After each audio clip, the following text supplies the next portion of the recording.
The thing is that the business is business. Business is different from every other thing that you're doing. Whether you're good at what you do or not, that's a completely different thing from business. So the first thing is that you have to treat your business as a business. So what's a business essentially? You have a product, even though we're offering a service. I still always like to look at it as a product. You have a product that you want to sell, right?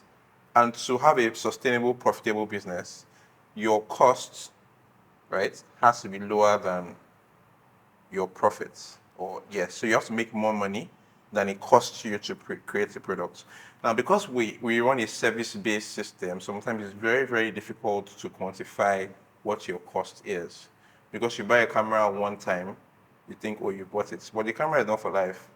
Or you buy something one time, so what you have to do essentially is that, because let me put it like this, let me give you a practical example. If we go and buy tomatoes in the market, for example, and I want to sell tomatoes, and I go and buy from the farm at 30 naira, and then I go to the markets, and then somebody's saying, no, this tomato is so expensive at 30 naira, I want to pay 25 naira for it. I'll say, I'm sorry, I can't sell it to you at 25 naira because I'm killing my business, right? I have to sell it at 15 naira even because there's transportation cost, there's all of that cost that has come into play. But when we're running a service-based business, you don't know what your production cost is. So because you don't know what that cost is, sometimes you're confused about whether you can take certain jobs. If you sell that tomato at 25 naira that day, your business won't close that day.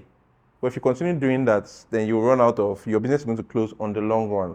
Because you need things to stay in business. You need to improve yourself to stay in business. To improve yourself, you need to spend money. You need to buy equipment to stay in business. To buy equipment, you need money.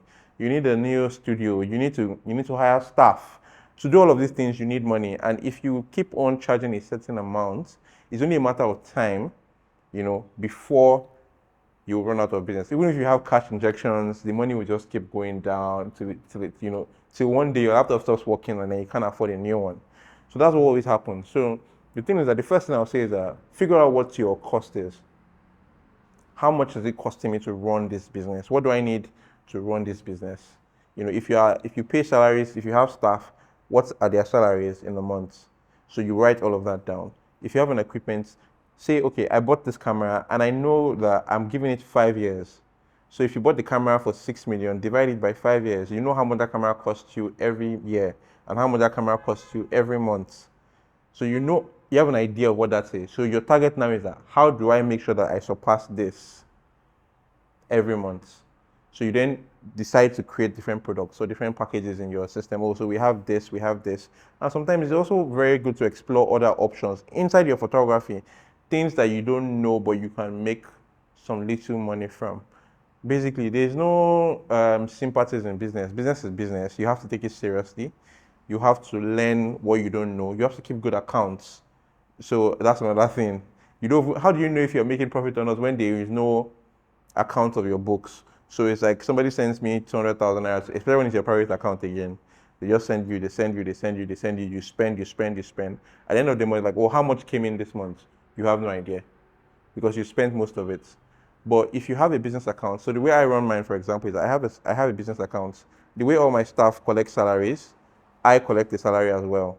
So at the end of the month, the business account pays everybody's salaries. So my salary now, like I gotta give my wife, say, oh, let's cook.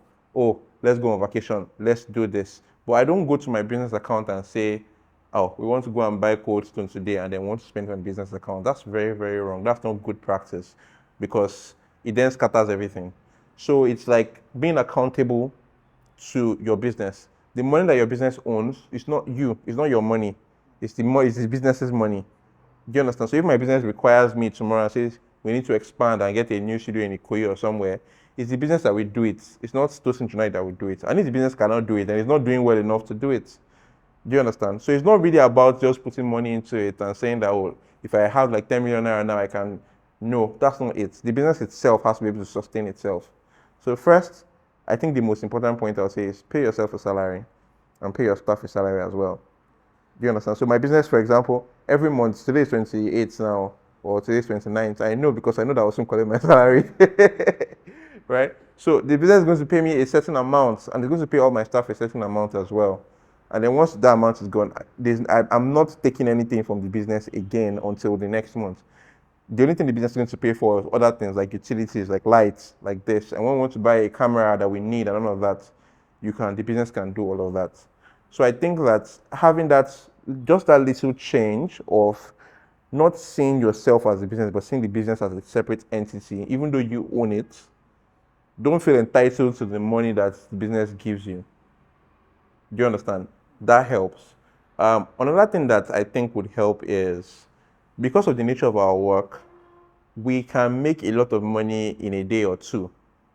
So we're easily carried away and say, oh, it's just going to take me one day, one job to make X amount of money.